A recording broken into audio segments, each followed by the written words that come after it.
Hello everyone, I'm Beastly Eel, and in today's video we're going to be talking about the latest episode of The Boys. A lot happens in this episode, so I hope you're prepared, because I was not. Although I will argue that this probably wasn't the most gruesome scenes we've seen, like blood and guts and stuff like that. However, they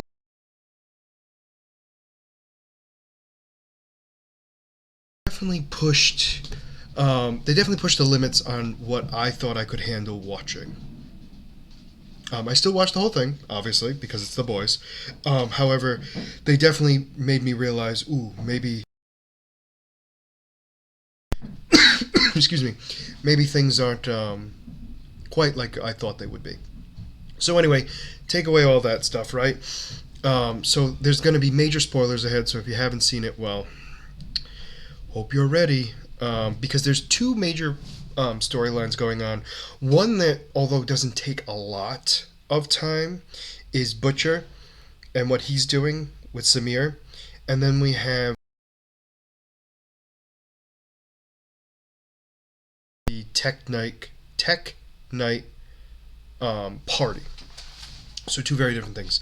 So we're going to start off with Tech Night first, because that's the bigger story. That's kind of how everything really kind of played out and everything else. And then we're going to end with talking about Butcher and his storyline and what that means for the future of Butcher. Because a lot of stuff was revealed for Butcher and that didn't need a lot of stuff. And then one quick thing I'll say just about Frenchie is he's refusing to see Kimiko. Kimiko keeps trying to go and see him in prison, and he's refusing because he turned himself in for all the crimes he committed when he was in working with the Russian woman. However, he doesn't want Kimiko to see him, or sounds like anybody, but specifically the only person trying to see him is Kimiko, and he's refusing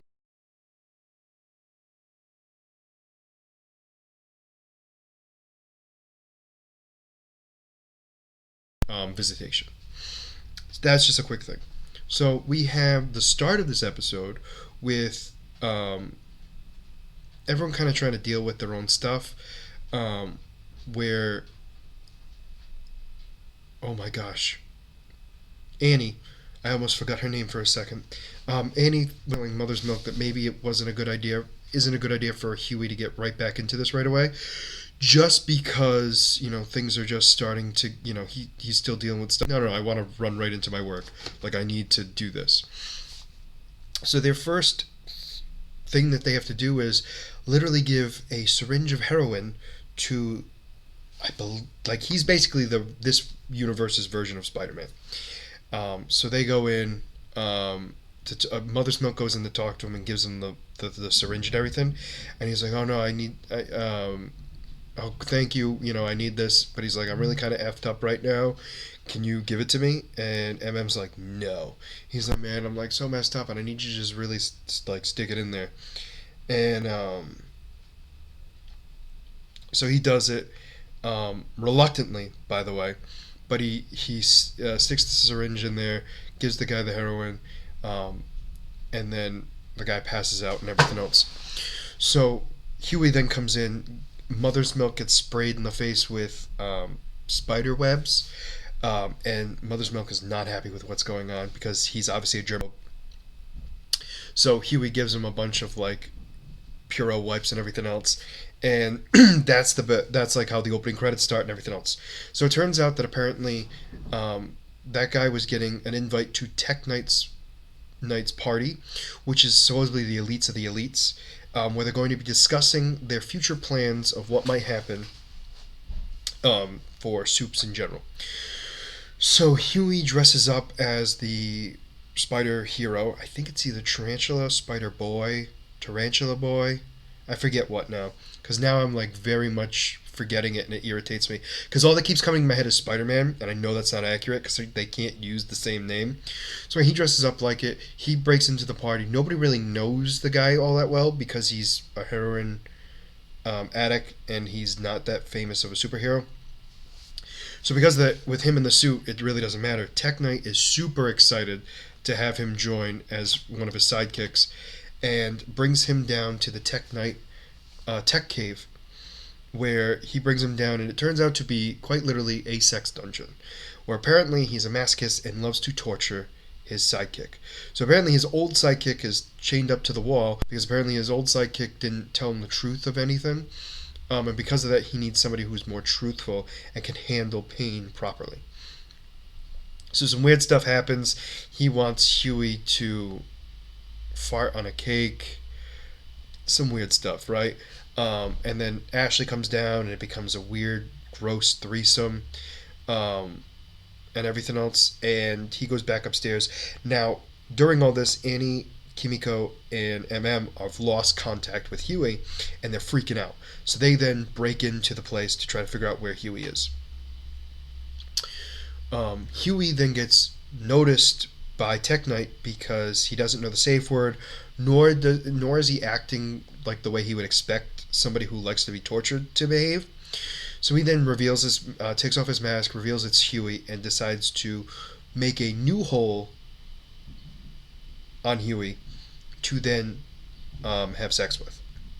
That's what he's telling Huey. So he ties Huey down into a different area and looks like he's going to cut him open in like right below the ribs, so like belly button-ish area, where Huey's new hole is going to be. And that's when Kimiko and Starlight come in and tie him down and everything else. What they realize is they find out that torturing him does not work because he's a masochist, loves pain. So they decide to use his money for philanthropy stuff. So like basically like donating his money to Black Lives Matter and other organizations very similar to it. And he's freaking out because he doesn't like it because he's also a racist as well.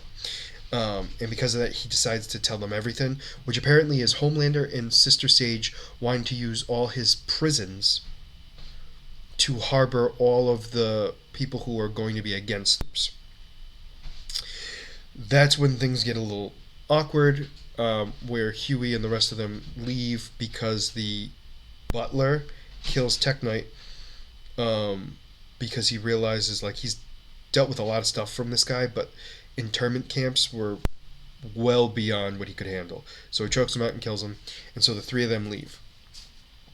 At one point, Starlight gets found by Firecracker, where she literally knocks Firecracker out with tranquilizer.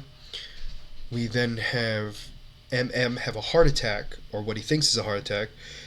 Kimiko asks A-Train to bring him to the hospital. He does so. Apparently it was a panic attack, not a heart attack, and if he doesn't fix his lifestyle, he it's not going to go well.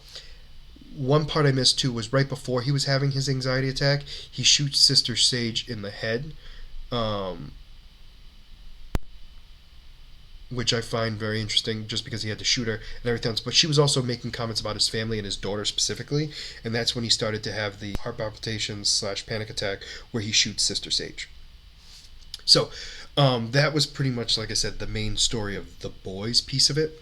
So Homelander, Sister Sage, and Newman are all part of this group together to try to convince the elites of the GOP, to convince them to be on the side of Soups and allow and be okay with the killing of a president. So Sister Sage is trying to get Newman on board and everything else, and how she's like explaining to Newman how like all the women, us women need to stick together because nobody ever listened to us. And apparently Sister Sage found the cure to cancer, and nobody believed her. And so because of that, because she was a little black girl, quite literally, nobody believed that she could have done it, so therefore her grandmother died in agony. And so she's like, I could cure cancer and everything else, but why? Human race is just awful. Which explains a lot about why she is the way she is, which is really messed up. However, all this is going on, she then bumps into MM, gets shot in the head, cannot have the conversation with the heads of the world, basically.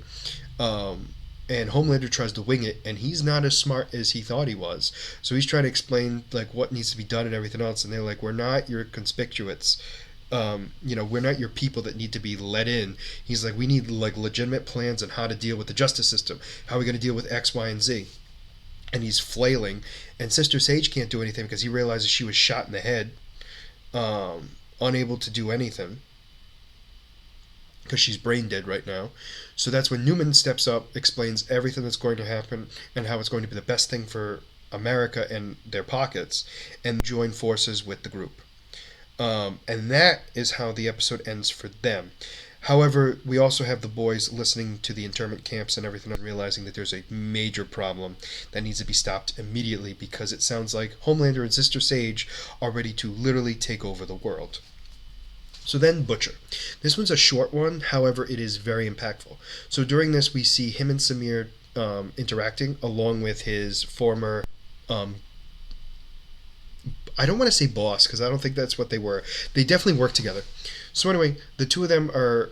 He's really trying to convince Butcher to like really torture this guy to get him to do what he wants, and Samir is basically not wanting to do anything, one, but two, explaining that if he tried to create a if he worked on a serum strong enough to take out Homelander, it was going to become unstable and kill every soup everywhere. And that's when his wife comes in his head saying it's going to kill Ryan, we can't have that. And that's when the guy and his wife start arguing with each other. And that's when Butcher realizes, like, wait a minute. Like, how can you see her? And he's like, I'm the part of your brain. He goes, just like she is. He goes, you got a V'd up tumor in your brain. So because of that, there's a piece of you telling, so when I tell you that you want to kill all the soups, you do. And then that's when the other piece of his brain, which is his wife, is basically saying, no, you don't. Butcher then realizes he's going crazy and that all of the stuff's going on. He really thought that guy was real, and it turns out that guy's been dead for a while. And so Butcher, realizing all that stuff, starts freaking out about what's going on with him and everything else, that he doesn't know what to do now. And that's pretty much how that goes. We also find out that there's two parts of Butcher's brain. There's the good part that's housed by his wife, and the bad part that's housed by his former partner who was killed because of him. Or so he thinks. Right? There's only a few episodes left of this season, and we know there's only going to be one more season where it's going to have Butcher and Homelander left, so I'm very curious at where that leads. Overall, I thought this episode was phenomenal.